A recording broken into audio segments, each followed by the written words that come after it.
Yo, what's going on, everybody?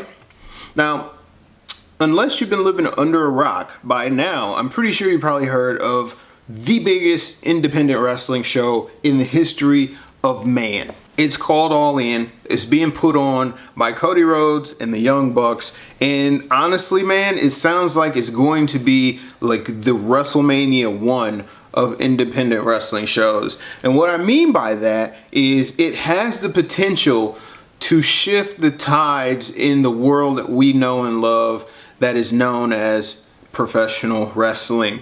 No, not sports entertainment, professional wrestling. If you don't know about All In, I'm glad you're watching because I'm going to fill you in on all of the details about the show, what's happening, why it's so important, and just why the son of a plumber could be doing the most important thing perhaps in professional wrestling history, daddy. Stay tuned.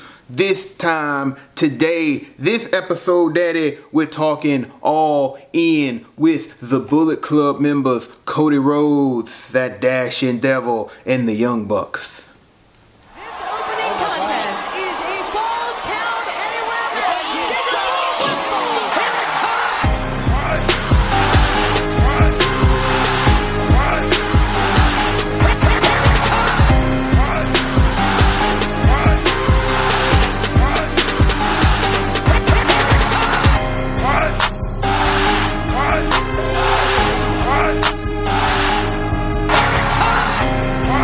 All In. That is a hell of a name for an independent show that could quite literally mean just that. It started actually on Twitter with a little bit of a challenge. Not really a challenge, but kind of Dave Meltzer being a little cocky, a little arrogant, suggesting that Cody Rhodes and the Young Bucks couldn't sell out like a 5,000 seat arena, I think it was. And lo and behold, man, they doubled that. They did 10,000 seats, and they did it with ease.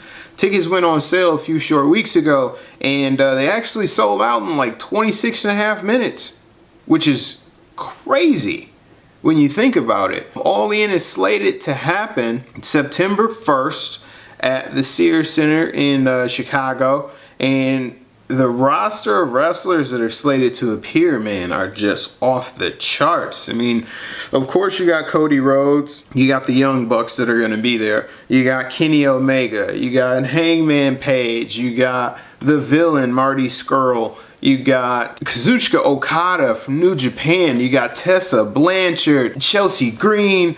I mean, the list just goes on and on and on and on and on. And man, this is going to be an incredible show just based on talent alone. And now, before you guys get too far ahead of yourselves and you start thinking, well, it's an independent show, so it's probably just going to be a spot fest. Lots of flips and dives. Nah, man, that's not it. I think All In is going to cater to all different walks of professional wrestling. I think you're going to have some technical bouts there. I think you will have things that are going to be filled with high spots, but I like those. I actually like the pacing of a Young Bucks match.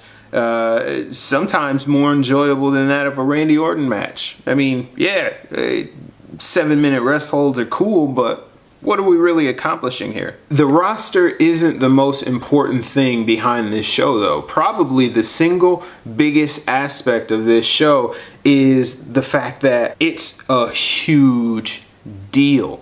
Nobody has done this in terms of independent promoters since like 1992, I think.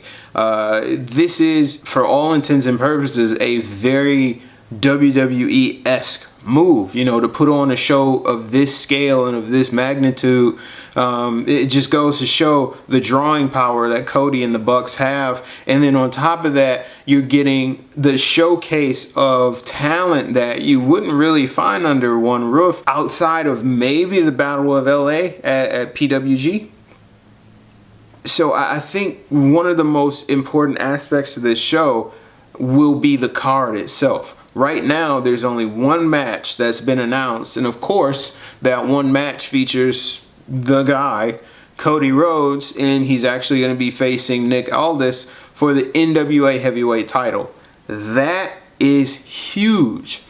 Now, for those who may not be in the know, the NWA heavyweight title isn't necessarily the same exact one from back in the day where your Ric Flairs and your Dusty Rhodes held, but it is a likeness of that title. And with Cody Rhodes competing for the NWA heavyweight title, and if he were to win it, that would be incredible. The NWA heavyweight title is the title that shot the careers of Ric Flair and Dusty Rhodes into the stratosphere. I mean, they were stars before, but with that title, and especially with their feud culminating around that title, it was like having a literal rocket pack strapped to their backs. I mean, it did wonders for them.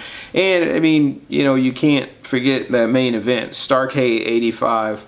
It's just incredible storytelling. Be that as it may, though, there's been a lot of groundwork put in. Cody and the Bucks are financing this personally, so yes, they do have sponsors, I'm sure, but most of the money they put up themselves, so there's a lot riding on the success of this event.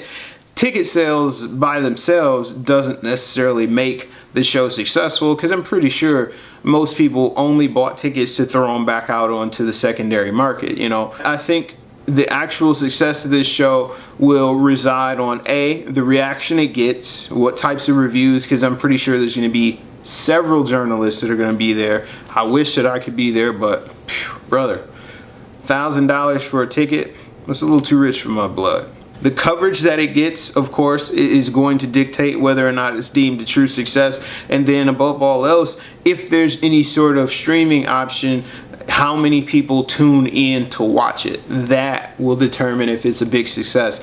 I mean, just the fact that there's been this much interest in it, and that Cody and the Bucks were able to generate this much buzz around a non-WWE event is already just, it's incredible. It's incredible that they were able to achieve that. And then you add in the fact that there's a whole nother convention outside of the main show that's going to have some of your biggest stars in the wrestling industry. Bruce Pritchard and Conrad Thompson are going to be there. There's going to be podcasts. There's going to be meet and greets. CM Punk is doing a meet and greet at the 1 Hour Tees in Chicago. And there's been a little bit of rumor and innuendo that CM Punk could potentially be appearing at the show itself. So there's a lot of buzz.